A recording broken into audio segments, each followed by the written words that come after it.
Muy buenas tardes, ingeniero. Mi nombre es Roberto Cerón, estudiante de la clase Electrónica Digital 2, y el día de hoy voy a exponer la guía número 1 de conversores ADC y DAC. Bueno, lo que la guía nos plantea es lo siguiente. Se dispone de dos sensores de temperatura LM35 que están dispuestos en dos entornos diferentes. En el primer entorno la temperatura cambia de un rango de 20 a 80 grados Celsius y en el otro entorno la temperatura varía de 0 a 100 grados Celsius. Realice la adecuación de señal para cada sensor de temperatura usando amplificadores operacionales. El rango de voltaje de salida para cada etapa de adecuación debe ser entre 0 y 5 voltios. Realice las colecciones necesarias para los elementos para poder visualizar el resultado de conversión del ADC0808 en la barra de LEDs. El selector del canal debe ser usado por el usuario para seleccionar el resultado del sensor de interés. Bueno, vamos a pasar a Proteus. Voy a exponer cómo realicé la adecuación para los sensores LM35. Bueno, para la adecuación del sensor LM85 para un rango de 20 a 80 grados Celsius, de 0 a 5 voltios, se utilizaron pues, los siguientes elementos: un sensor LM85, amplificadores operacionales, los LM358, resistencias de diferentes valores, fuentes de voltaje y tierras. Bueno, entonces lo que primero que hicimos fue ubicar nuestro sensor LM85 y para la adecuación utilizamos tres etapas. El sensor se alimenta con 12 voltios de entrada. Bueno, la primera etapa es un seguidor de voltaje. Esta etapa utiliza un amplificador operacional configurado como un seguidor de voltaje. El objetivo de esta etapa es proporcionar alta impedancia de entrada y baja impedancia de salida, lo que significa que esto no carga el sensor y puede proporcionar suficiente corriente para las demás etapas sin afectar la señal. La señal de salida de esta etapa es exactamente igual a la señal de entrada. Este amplificador también está alimentado con 12 voltios positivo y negativo respectivamente. La siguiente etapa esta etapa es un amplificador diferencial o restador que lo que hace es restar un voltaje de referencia a la señal proveniente del sensor LM35. Esta etapa ajusta el rango de voltaje de salida del LM35 para que comience en 0 voltios cuando la temperatura es de 20 grados Celsius. De esta manera la señal se desplaza para que las temperaturas bajas correspondan a voltajes cercanos a los 0 voltios. Está alimentada también con 12 voltios, positivo y negativo respectivamente. Cabe resaltar que la resistencia de entrada, RIN, se le agregó una fuente de 202 milivoltios debido a que este es el valor mínimo del voltaje que sale de la primera etapa cuando está en 20 grados, que es la temperatura mínima del rango de nuestro sensor. Para la tercera etapa, que es un multiplicador, esta etapa amplifica la señal ajustada utilizando un amplificador no inversor. Entonces en esta etapa amplifica la señal ajustada para que el rango de voltaje de la salida del sensor abarque todo el rango desde 0 a 5 voltios, lo cual es necesario para que el ADC pueda interpretarlo correctamente. Para la adecuación del segundo sensor, que opera en un rango de 0 a 100 grados Celsius, entre 0 y 5 voltios también, la adecuación fue exactamente la misma. Lo único que varió fue el valor de una resistencia y el valor de una fuente de voltaje. Para poder hallar los valores de estas resistencias en específico, que son las resistencias del multiplicador, las RF, se realizaron cálculos. Estos fueron los cálculos que realizamos para la adecuación de nuestros sensores. Entonces vamos a ver cómo se realizan. Para el sensor que opera en un rango de 20 a 80 grados Celsius, lo primero que hicimos fue hallar la ganancia con la fórmula de la diferencia de voltajes de entrada sobre la diferencia de voltajes de salida. En este caso, para este sensor nos dio una ganancia de 8.33 voltios. Procedemos a realizar nuestra tabla que nos va a ayudar a guiarnos sobre los voltajes que tenemos que hallar. Entonces aquí podemos ver B1, B2 y B3, que son los voltajes respectivamente que se van a hallar al final de cada etapa. B1 después de la etapa 1, B2 después de la etapa 2 y B3 después de la última etapa. Como dijimos que la primera etapa es un seguidor, esta etapa lo único que hace es adecuar la señal y no cambia el valor del voltaje. Por lo tanto, el valor del voltaje va a ser al final de esta etapa el mismo que el sensor nos va a entregar. En este caso, para cuando es 20 grados Celsius, va a ser de 0.20 voltios. Ya que recordemos que este sensor opera por cada grado centígrado a 10 milivoltios. Al final de la segunda etapa nos dio 0. Aquí están los cálculos para cuando la temperatura es de 20 y para cuando la temperatura es de 80 grados Celsius. Para cuando la temperatura es de 20 nos tiene que dar 0 y cuando es de 80 de 0.6 voltios. Y ya con los datos de B2 y de la ganancia podemos hallar los datos para B3, que los realizamos de la siguiente manera. Entonces nos tiene que dar 0 voltios para 20 grados y 4.98 voltios para 80 grados Celsius. Vemos que esto tiene sentido ya que la ecuación va de 0 a 5 voltios. Entonces, para calcular la resistencia del multiplicador de la tercera etapa, se realizó de la siguiente manera con la fórmula de ganancia para el multiplicador. Entonces, como ya conocemos el dato de la ganancia, y para ambas resistencias vamos a utilizar resistencias de valores estándar de 10 kiloohmios para Rin, y lo único que tenemos que hacer es despejar RF para poder hallar el valor de esta. Ya con estos datos podemos despejarla de esta fórmula y nos da que para esta ecuación tiene que ser de 73.3 kiloohmios. Entonces, para la ecuación del segundo sensor se realizaron exactamente los mismos cálculos. Podemos ver que nos dio una ganancia de 5 voltios y la resistencia RF para el multiplicador nos dio 40 kiloohmios.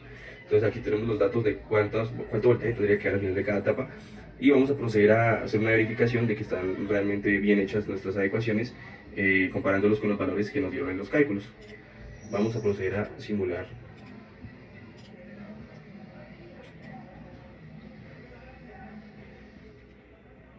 Listo. Entonces podemos ver que con 20 grados Celsius en nuestro sensor de temperatura, los cálculos tendrían que ser los siguientes. Al final de la primera etapa tiene que dar 0.20 voltios. Vemos que B1 corresponde a este valor, 0.20 voltios. Al final de la segunda etapa tiene que dar 0 voltios. 0 voltios, vemos que da 0 voltios. Y al final de la tercera etapa también tiene que dar 0 voltios, vemos que da 0 voltios respectivamente. Vamos a variar la entrada a 80 grados. Listo, una vez que ya variamos la entrada de la temperatura en nuestro sensor, vamos a proceder a comparar los datos con los de nuestra tabla. Al final de la primera etapa tiene que dar 0.880 voltios, vemos que da 0.80 voltios. Al final de la segunda etapa tiene que dar 0.6 voltios, vemos que da 0.6 voltios. Y al final de la tercera etapa tiene que dar los 5 voltios o 4.98, y vemos que da los 5 voltios respectivamente. Vamos a proceder a verificar rápidamente el segundo sensor entre los rangos de voltaje establecidos por la guía con los valores que calculamos teóricamente. Entonces, para 0 grados, que es el valor mínimo de este rango, tiene que darnos en la primera etapa 0 voltios, 0 voltios. En la segunda etapa tiene que darnos 0 voltios también, 0 voltios también. Y en la tercera etapa también tiene que dar 0 voltios, 0 voltios. Vamos a utilizar ahora con la temperatura mayor del rango que nos establecieron, que es de 100 grados Celsius. Listo, entonces ahora con los 100 grados Celsius de entrada, vamos a pasar a comprobar nuestros valores para ver qué corresponden con los cálculos que hicimos teóricamente. Entonces, para 80 en B1 tiene que ser 1 voltio, vemos que nos da 1 voltio. Para B2 tiene que ser 1 voltio también respectivamente, 1 voltio, vemos que nos sale al final de esta etapa. Y al final de la etapa 3 tiene que ser 5 voltios respectivamente. Entonces podemos concluir que la ecuación de estos sensores está bien hecha.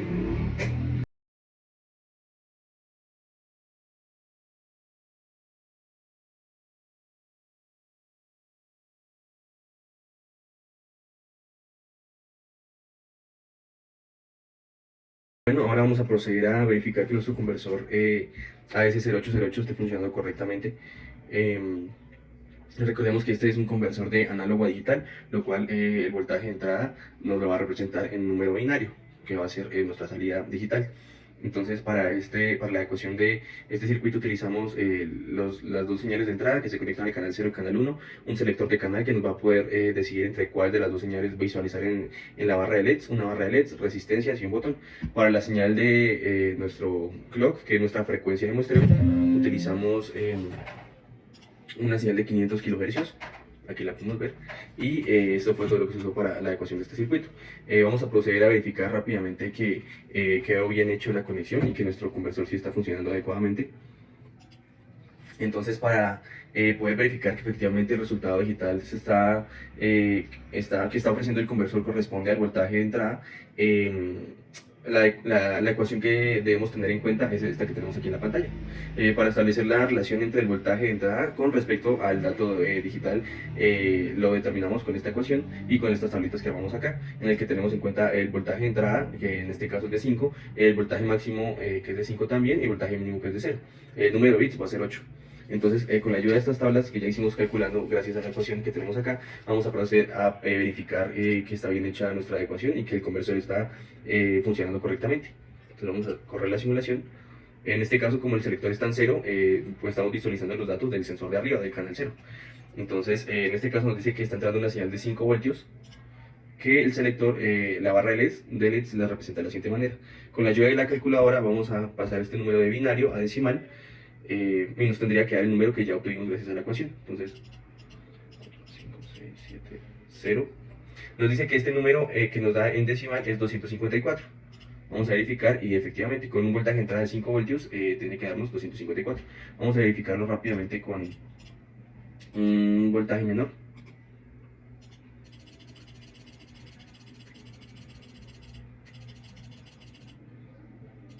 Con 4 voltios, por ejemplo. Ok, entonces este es el número que nos da.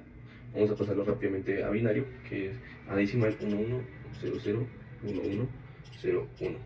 Nos dice que en decimal es 205. Entonces, según nuestra tabla y nuestra fórmula, para 4 voltios nos tiene que dar 205. Entonces podemos ver que está correcto. Vamos a proceder a verificar que está funcionando correctamente nuestro selector de canal, que es este de acá. Vamos a pasarlo al canal 1 y vemos que ya nuestra barra LED nos muestra un valor diferente, que es el que en teoría está entrando por acá. Acá nos dice que es de 3 voltios. Vamos a verificarlo rápidamente. Entonces tenemos que es de 100110010. En decimal es un valor de 154 voltios, de 154 en entero, con una entrada de 3 voltios. Y vemos según nuestra tabla que está correcto, 154. Vamos a verificarlo con un valor menor rápidamente.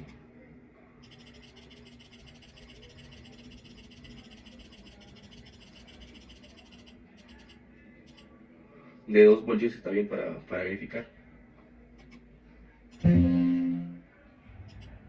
Listo. Para 2 voltios, este es el valor que nos da en binario. Vamos a verificarlo. 0, 1, 1, 0, 0.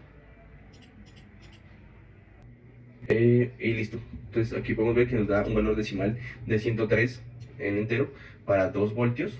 Y aquí vemos que para 2 voltios da un valor de 103. Entonces podemos ver que está funcionando correctamente.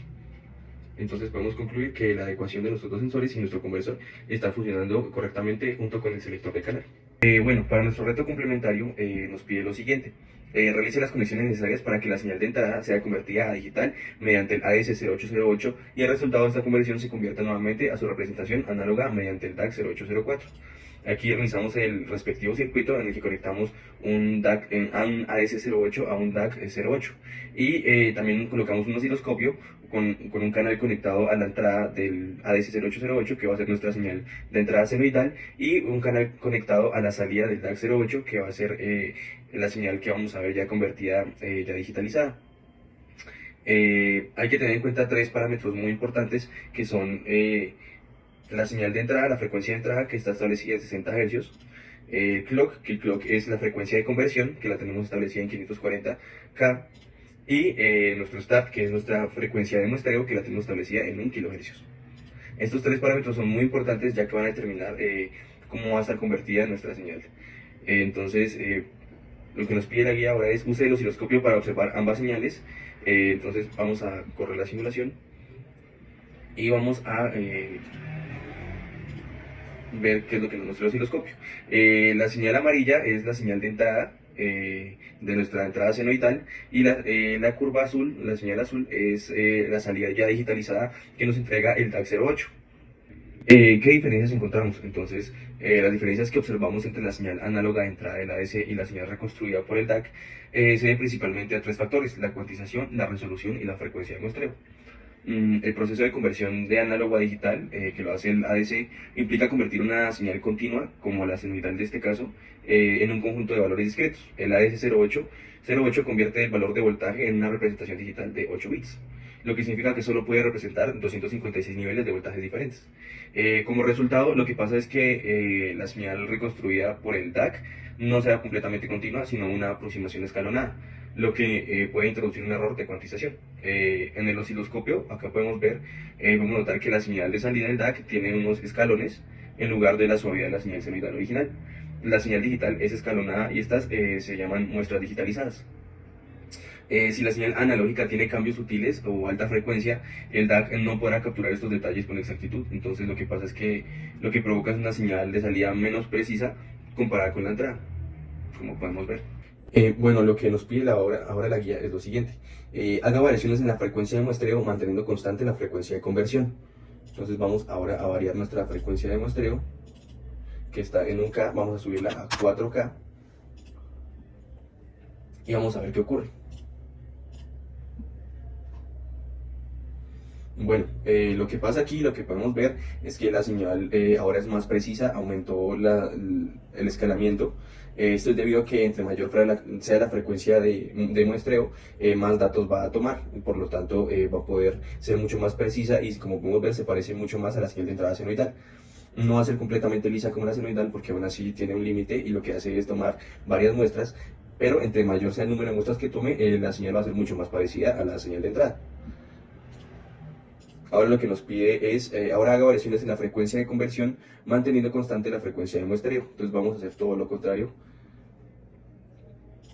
Vamos a dejar la señal de muestreo en un K nuevamente. Y vamos a variar esta señal, la vamos a aumentar. Vamos a poner 1 mega, por ejemplo. Y vamos a ver qué pasa.